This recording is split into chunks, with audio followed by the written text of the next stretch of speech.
많은 분들이 물어보시는 이야기예요.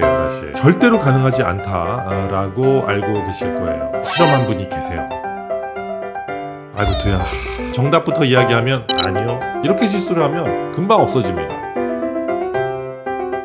약간 문제가 있어요. 어떻다라고 이야기하는 것은 부정확합니다.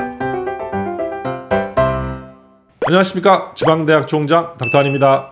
오늘은 포털 사이트에 나오는 여러가지 지방이식과 관련된 질문들 중에 여러분들이 궁금해하실 만한 사항들을 간추려서 제가 대답해 보도록 하겠습니다. 많은 분들이 궁금해하시는 내용이니까 아마 여러분들에게도 유익한 내용이 되지 않을까 싶습니다. 자, 그럼 인트로 보고 올게요.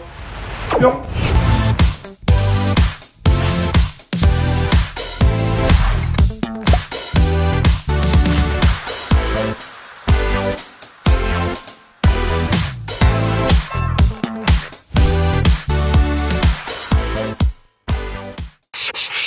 다이어트 중인데 지방이식 하려면 몸을 쫙 말려서 살을 뺀 다음에 해야 하나요?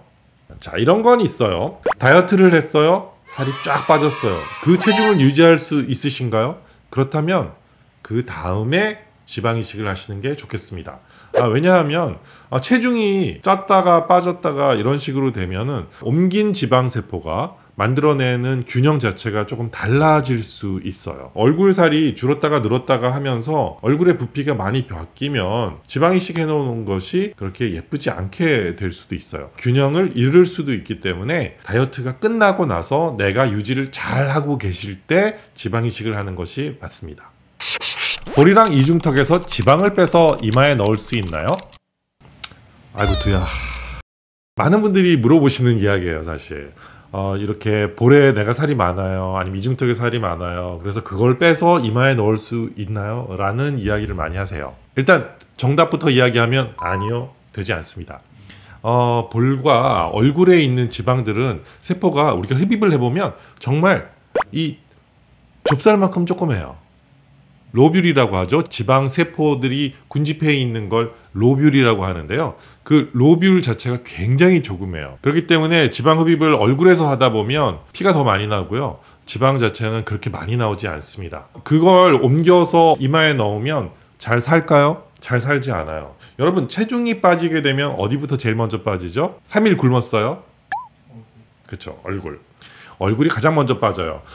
그 다음에 가슴, 그 다음에 여기저기, 그 중에 뭐 배, 허벅지 이런데 정말 잘 빠지지 않죠. 그렇기 때문에 가장 좋은 방법은 허벅지, 배 잘 빠지지 않는 이런 부위에서 지방을 채취해서 이식을 하는 게 가장 좋습니다. 볼살이나 이중턱살 뭐 이런 데서 뽑으면 오래 갈 것 같지만 잘 가지 않아요.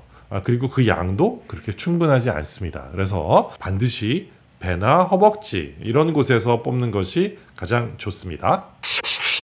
지방이식을 할 때 생착이 잘 되는 부위가 있나요? 우리가 보통 많이 이식하는 부위는 얼굴, 그리고 가슴, 엉덩이, 종아리 뭐 이런 부위에 많이 이식을 하게 됩니다. 그런데 특별히 지방이식을 했을 때 잘 사는 부위는 혈액순환이 좋은 곳이에요. 혈액순환이 좋은 곳이라고 하면 수술을 할 때 피가 많이 나는 곳이기도 하죠. 예를 들어 얼굴이 가장 생착이 잘 됩니다. 그렇지만 가슴, 엉덩이 이런 부위도 생착이 잘 안 되는 건 아니에요. 혈액순환은 손끝으로 갈수록, 발끝으로 갈수록 좋지 않아요. 그렇기 때문에 손가락, 발가락, 발가락에는 하는 분 거의 없는데 손등에 하시는 분들은 계시거든요. 손등에는 어느 정도 남지만 손가락에는 잘 남지 않아요. 얼굴에서는 특히 많이 움직이는 곳은 생착이 잘 되지 않습니다.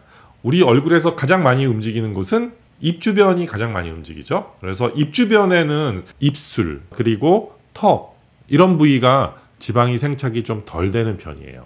그래서 턱을 교정하기 위해서 지방을 넣었다 하더라도 다른 부위보다는 조금 잘 빠지는 부위죠. 얼굴에서 잘 안 움직이는 부위, 특히 이렇게 측두부 쪽은, 이쪽은 지방이 많이 안 움직이는 분들이 많으세요. 그래서 지방 생착이 좀 높은 편입니다.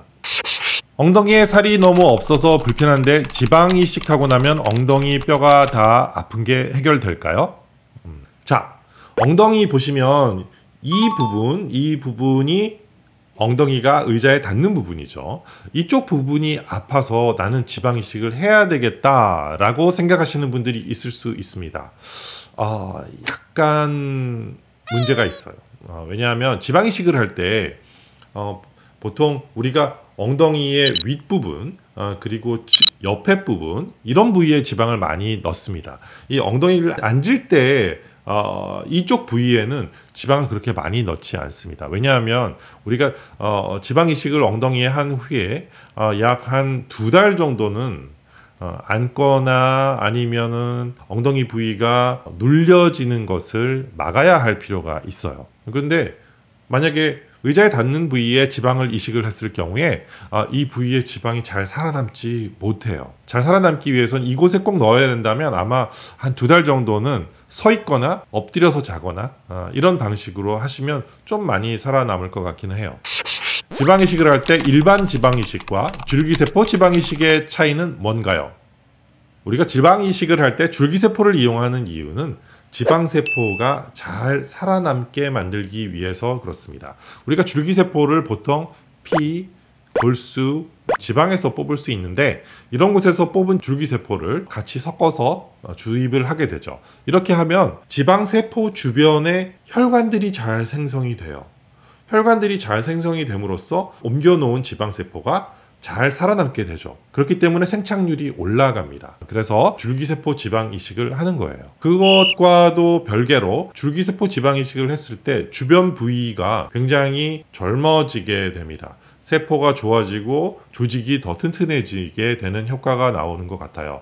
그래서 얼굴에 만약에 이식을 했다라고 생각을 해볼 때 얼굴이 환해지고 밝아지고 피부가 좋아지는 이런 효과도 아울러서 볼 수 있어요. 가격 빼고 어떤 것을 하는 게 좋습니까? 이야기하면 당연히 줄기세포 지방 이식이 효과면에서 훨씬 좋은 것 같습니다. 다른 사람 지방도 이식이 가능한가요? 아마 많은 분들이 절대로 가능하지 않다라고 알고 계실 거예요. 제 임상에서 실제로 이렇게 다른 사람의 지방을 이식하지는 않습니다. 그런데 실험한 분이 계세요. 그래서 결과를 봤더니 살아남기는 하더라고요. 그런데 여러 가지 위험성이 있을 수 있어요. 권하지는 않습니다. 저한테 해달라고 해도 제가 해드리지는 않아요. 왜냐하면 이걸 어떤 선생님이 실험을 해봤다고 해서 그게 굉장히 안전하다라고 여겨지려면 굉장히 많은 실험들을 해야 해요. 한번 해보신 거지 그게 안전하다라고 볼 수는 없어요. 그렇기 때문에 롱텀으로 긴 기간 지켜봤을 때 어떤 현상이 일어날지 그 누가 알겠어요. 나중에 뭐 한 10년 뒤에 말썽을 일으킨다던가 이런 현상이 일어날 수 있기 때문에 권하지 않습니다. 가슴 성형을 보형물로 하고 나서 지방 이식도 해도 되나요? 생착은 잘 될까요? 이런 분들이 계세요. 배에는 살이 조금 있어요. 가슴은 없어. 그리고 보형물을 넣었어요. 그랬더니 보형물이 만져져요. 자, 이런 분들은 가슴에 지방 이식을 하는 것을 적극 추천합니다. 배에 지방을 싹 빼서 가슴 보형물 위에 잘 넣어주면 보형물이 잘 만져지지 않을 수 있어요. 직장인인데 얼굴 지방 이식 생각 중입니다. 주말까지 최대 일주일은 쉴 수 있을 것 같아요. 일주일이면 얼굴 붓기 다 빠지겠죠? 안 빠지죠? 얼굴 붓기는요 한 3일 정도 되었을 때, 조금 느린 분은 5일 정도 됐을 때 붓기가 제일 많이 심해요. 그 이후에 붓기는 점점 가라앉게 됩니다. 근데 사실 붓기보다 멍이 드는 확률이 있어요. 저 개인적으로 멍드는 분이 그렇게 많지는 않은데 한 20명 정도 하면 1명 정도는 멍이 조금 드는 부위가 있을 수 있어요. 멍드는 게 조금 더 그런 것 같고요. 붓기는 사실 한 8일, 10일 정도 지나가면 화장하시면 많이 보기 싫지 않아요. 빵빵해서 나는 안 빠졌으면 좋겠다라는 생각을 하시는 분들도 많이 계신 것 같습니다. 보통 3주, 4주 넘어가면 붓기가 거의 다 빠져서 지방 세포만 남아 있게 되고 한 2달, 3달 이렇게 넘어가면 세포들 중에서 죽을 지방 세포는 죽고 살아남는 세포들은 살아남게 됩니다. 여자고요. 어깨가 많이 좁아 얼굴이 커 보이는데 어깨 지방 이식도 가능한가요? 네, 어깨 지방 이식도 가능하죠. 지방 이식은 몸 전체 어디든 할 수 있어요. 어깨뿐만 아니라 간혹 가다가 아주 드물게 물어보시는 분들, 뭐 뒤통수가 납작해서 나는 여기에 지방을 넣고 싶다. 그다음에 귓볼을 좀 더 크게 하고 싶다던가, 유두가 쪼글쪼글하니까 그쪽에 지방 이식을 하고 싶다라고 하시는 분도 계시고요. 여성분들 중에 아니면 남성분들 중에 성기 부위에 지방 이식을 하고 싶다라고 말씀해 주시는 분도 계세요. 어깨는 좀 많이 움직이는 부위다 보니까 그렇게 잘 살아남는 편은 아닙니다. 그렇지만 충분히 지방 이식 할 수 있어요. 지방 생착이라는 게 보통 몇 프로는 남는다는 모르는 건가요? 생착이 안 돼서 여러 번 해야 하는 게 무서워요. 생착은 여러 가지 변수들이 있습니다. 환자를 누구를 수술을 하느냐도 차이가 나고요. 어떤 캐뉼라를 썼느냐도 차이가 나고요. 어떤 방식으로 이식할 지방을 만들어서 넣느냐에 따라서 차이가 굉장히 많이 나요. 그렇기 때문에 단순하게 지방 생착은 어떻다라고 이야기하는 것은 부정확합니다. 지방을 주입할 때도 어떤 방식으로 주입하느냐에 따라서 생착이 잘 되고 안 되고의 차이도 있어요. 보통 지방을 이렇게 넣고 짝짝 손으로 이렇게 눌러서 시술을 하면 굉장히 빨리 끝나요. 이렇게 시술을 하면 금방 없어집니다. 지방 세포는 이식할 때 정말 한 올 한 올 조금씩 이렇게 주사를 해야 지방이 잘 생착이 되죠. 그렇기 때문에 이렇게 빨리빨리만 하는 그런 병원에 가서 지방 이식을 하시게 되면 2달, 3달 만에 금방 없어질 가능성이 굉장히 높아요. 정확하게, 깔끔하게, 안전하게 이렇게 수술하시는 병원에 가서 수술을 하시면 생착률이 훨씬 높아요. 그리고 제 경험상 얼굴살이 없는 분들, 이런 분들일수록 지방 이식을 해놓고 나면 그 효과가 굉장히 오래 가는 것 같아요. 10년씩 가도 얼굴이 빵빵하게 계속 유지되는 분 여러 명 봤습니다. 지방 이식을 하면 처진 가슴 덜 처지고 윗가슴도 볼륨이 올라와서 효과를 좀 볼 수 있을까요? 가슴의 처짐의 정도에 따라서 다를 수 있습니다. 가슴의 처짐이 예를 들어서 젖꼭지가 이렇게 아래를 볼 정도로 많이 처진 분들, 이런 분들은 사실 지방 이식을 한다고 해서 굉장히 많이 효과를 보기는 어렵습니다.